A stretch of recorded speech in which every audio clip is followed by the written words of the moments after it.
Hi, this is Carly. I'm your property teacher, property guru, and I'm just here to share whatever I know, experiences about real estate from my past work experience with Ayala Land.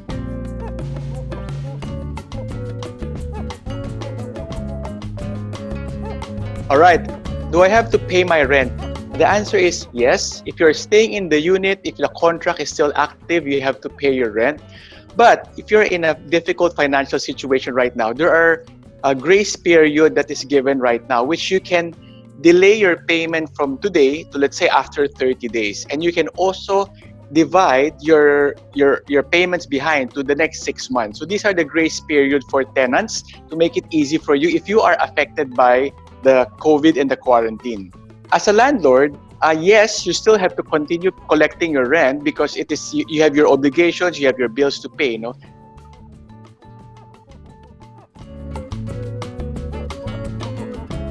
that is a very challenging question. Is if you want to cancel your purchase. So personally, if you are in the financial position that you are worried about future installments, you are worried about your cash, you want to preserve cash, and you have an ongoing payment with a developer. So here's what you do. First, you avail of the grace period. This will buy you time. So avail of the grace period, number one. Number two, there's the Maceda law. The Maceda law states that if your installment is more than 2 years, you get a 2 months grace period. So grace period from the ECQ plus 2 more months from your Maceda law will give you 3 months to think this through. If after 3 months you still want to cancel, the Maceda law states that if you have gone through 2 years of installment, you will get 50% of what you paid for as a refund. So 50% cash back if naka 2 years ka. But what if your installment is only 1 year, 1.5, less than 2 years? The Maceda law states that there is no refund if less than 2 years. Only grace period to give you time to sell your property, to let another person assume your balance. So the right mindset here is first, take the grace period from the Bayanihan. Number two, take the extension of payment from the Maceda law. And during this time, find somebody who will assume balance your property. So you can sell it at cost, you can sell it lower than market value, you can sell it with a little loss, but at least you get some money back. But if after a few months nobody takes your property, then you will either have to take a full loss because it's less than 2 years, or if it's after 2 years, you get 50% only cash back. So it's gonna hurt a bit. But here's the mentality I want to share. If you're in a financial position that you are tight and you're not having peace of mind, you're having sleepless nights, you're arguing with your spouse, then always remember that this is just a financial setback. Losing your capital or just getting 50% cash back. But it allows you to have more peace and allows you to bounce back and focus on more priorities in life. And if you read biographies of other entrepreneurs and taipans, a lot of them went through these challenging stages also in their lives. So, yep.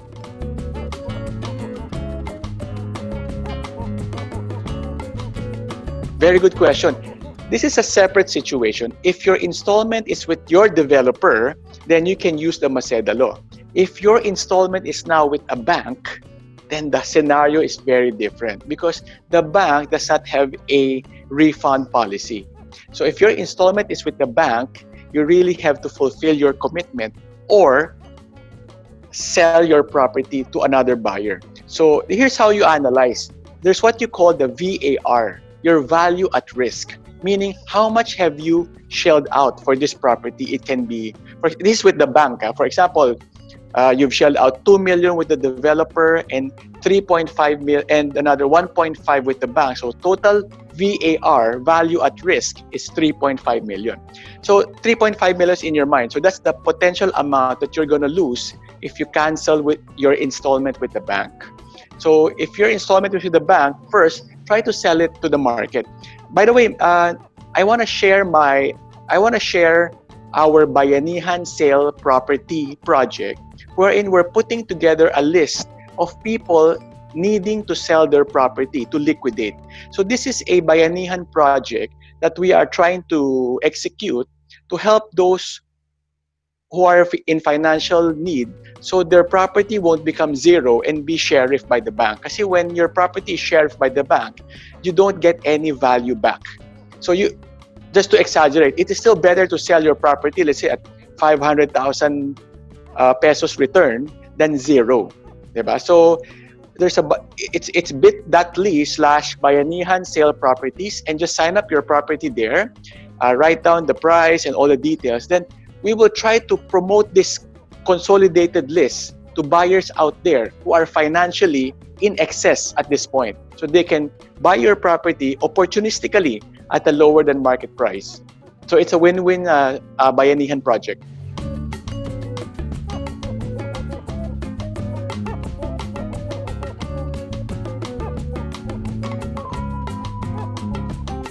Dasyo and Pago means that you're at the last straw of your installment and you cannot pay anymore, and the bank is about to sheriff your property.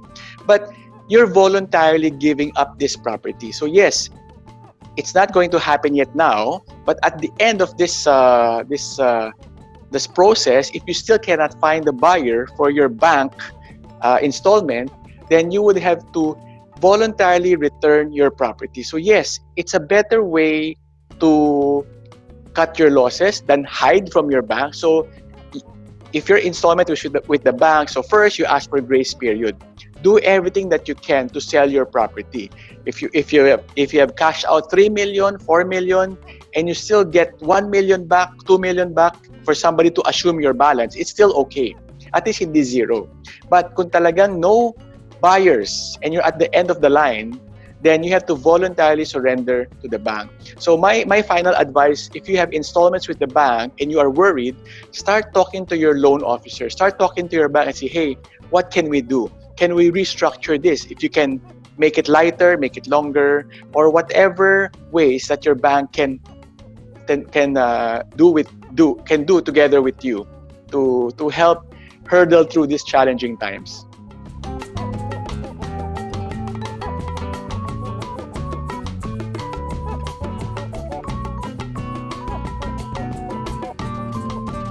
Yeah, cash is king really during this time of uncertainty, mainly because you want to hold on to your cash to support your basic necessities, your basic needs for your family.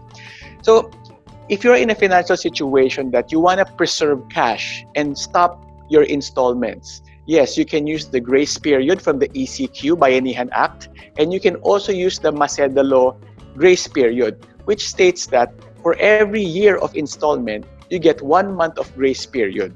So if your installment has been going on for 3 years, 4 years, you can hold off your payments for 4 months. So that's the grace period. So you can hold on to your cash until things are more certain. Ayan.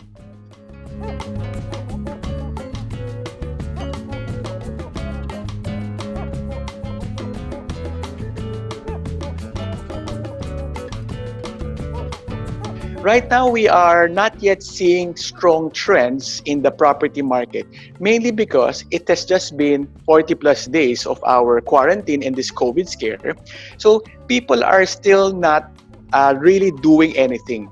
Maybe internally they are worrying, but it is not yet going out to the market. Meaning, I'm worried right now about my property. I want to sell it. So there's no actual selling it at this point. But we are seeing that in the next few months, we will see owners of property who are choosing to be liquid than to be heavy on asset. So definitely, we will see people starting to sell their properties. We are also seeing that the Airbnb, the rental market is lessening.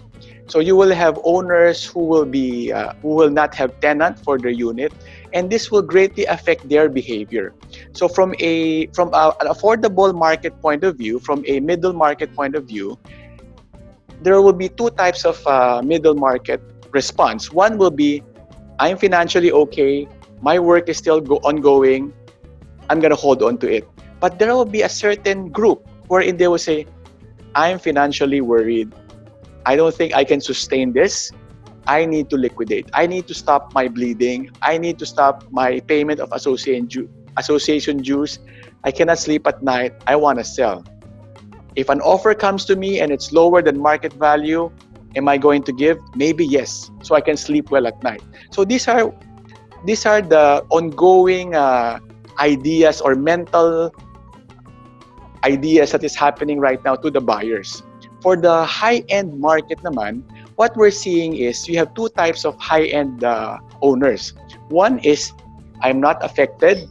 Whatever is happening in the market now, I'm not affected. I'm just going to hold on. In fact, I'm financially okay. I want to buy. So you will have this market. But the buying will probably start rolling maybe 2, 3 months, 4 months down the road, because that's a time when you see people really starting to sell at a lower than market value price. So in the high end market, you have one market that's saying, I am financially okay, we have enough reserves, and these are years and years of reserves. So there's that market. And then you have the higher end market who's saying that, oh my, I over leverage, I borrowed too much, and my business right now, I think is going to be affected.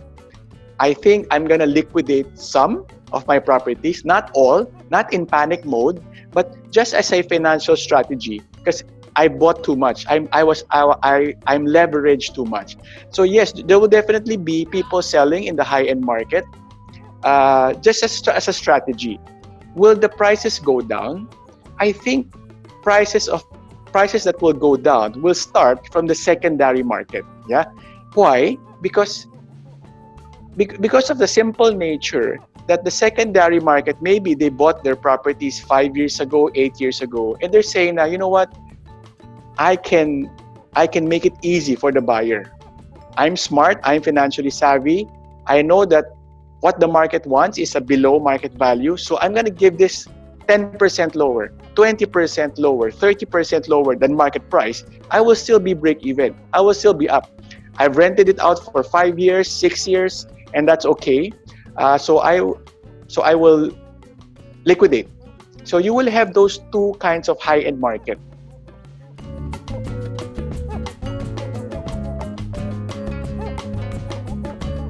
There are a lot of exciting new norms coming out of real estate, no? But we're at this point, we are still forecasting. It's not yet happening because we're still 40 plus days into the quarantine. So we are expecting the new norm to really show up months and months down the road. So the financial market is the first one to show signs, and then the businesses are affected directly.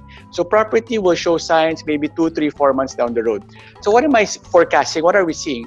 I guess because of the growth of the community market through Viber, through Facebook, we are seeing wholesalers wanting to have distribution points inside the city.